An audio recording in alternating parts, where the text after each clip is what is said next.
Hi YouTube, sorry, I'm still in the sunshine here. One day I'll just come on and it'll all be perfect, right? Nah, because then it wouldn't be me, would it?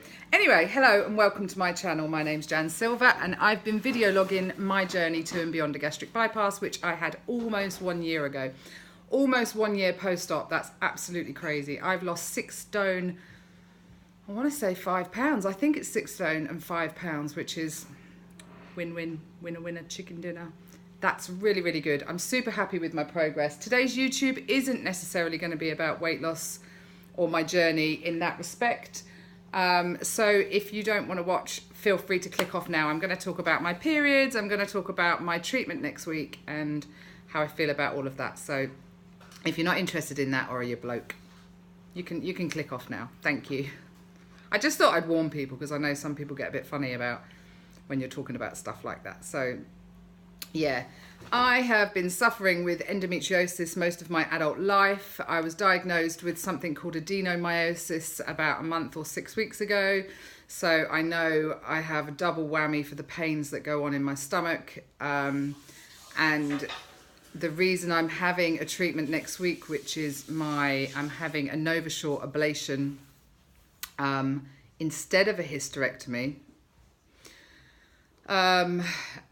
is because my periods every single month are completely wiping me out. It's not nice. It's been horrendous. And in fact, the weird thing is today, this last 3 days, I'm on my period at the moment, but the last 3 days is almost as if my body knows I'm about to try and stop these periods for good. So my body's giving me one last period to never fucking forget. And oh my God,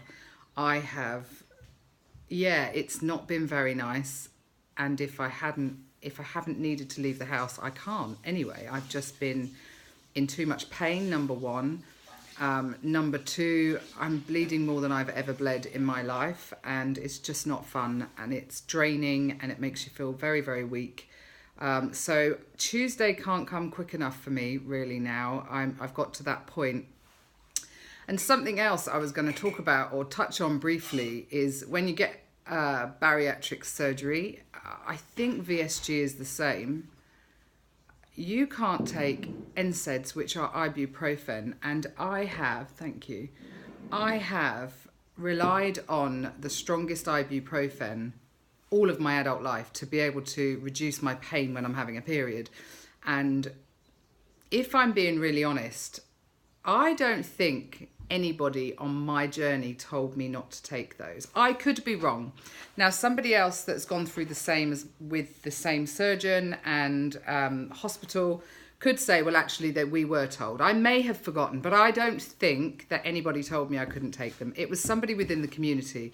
We were discussing things and, and then I researched it and realized, okay, I'm not saying that if somebody had said at the beginning of this journey, you can't take ibuprofen for the rest of your life, would you still have the surgery? I probably still would have gone ahead and had the surgery, but I clearly didn't think it was a big issue because for the last year, every month, I've still popped those ibuprofen.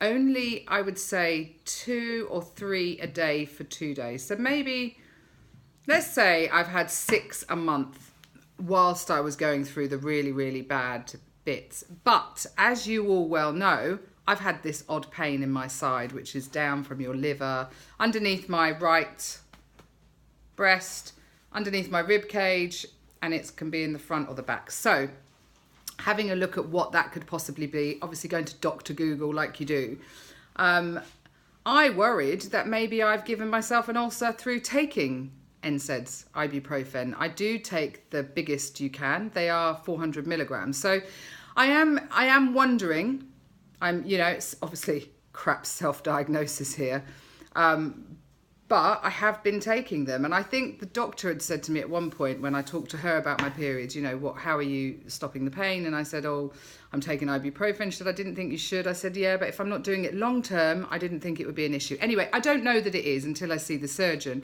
I'm just merely putting it out there. So this month, because this pain has been here for over 3 weeks now, I've not taken the ibuprofen in case it's that. I'm thinking if it is that, then it's best I don't take it at all. And maybe that's why my body is just going, have a period you're never going to forget, Jan, because yeah, I don't know how I could go on like this without ibuprofen, put it that way, which is an anti-inflammatory for those of you that don't know. I'm sure you all do. So that's where I'm at really with it all. Obviously I have mixed emotions and feelings about next Tuesday. Whilst I hope that it works. It's meant to, they're meant to go insert a wand into me and, sounds lovely, hey? I wish it was a magic fucking wand, eh? They're going to insert a wand and then burn away the inside of my uterus, hopefully stopping my periods altogether, or they will be less and light. And this is all instead of a hysterectomy. And apparently only 3% of people after a Novasure ablation go back to have a hysterectomy. So I'm hoping I'm not going to be one of those 3%. I'm hoping this is going to work for me, and that, you know, because I vlog so much, you'll know, because I'll be coming on here going, wow, I was meant to have a period this week, and it's not happened. And let's hope that's the way it's going to go, and that it'll all be totally worth it. Weight loss wise, I've had a good week food wise for a few reasons. One, I did the reset, didn't I, which was really, really good. But then my period started, so I'm not worried about looking at my weight at the moment. But my husband's been off work with the snow, and he's been cooking from the Tom Kerridge Lose Weight for Good book. It has been, well, I kind of don't want him to go back to work on Monday, because it means I've got to get back in the bloody kitchen, and I don't like cooking. I just like eating. The food has been divine. We've had 4 different dishes now. Last night's was beef stew and dumplings. He cooks, Tom Kerridge's recipes are all very low fat and low carbs. So for Harry being a type 1 diabetic as well, his blood sugars have been so even that he's enjoyed. His blood sugars just haven't been messing around with this food. So it's helped him as much as it's helped me. I just wish I loved cooking it like he does. So Monday it's all back to normal for me because Harry goes back to work and the snow's melted.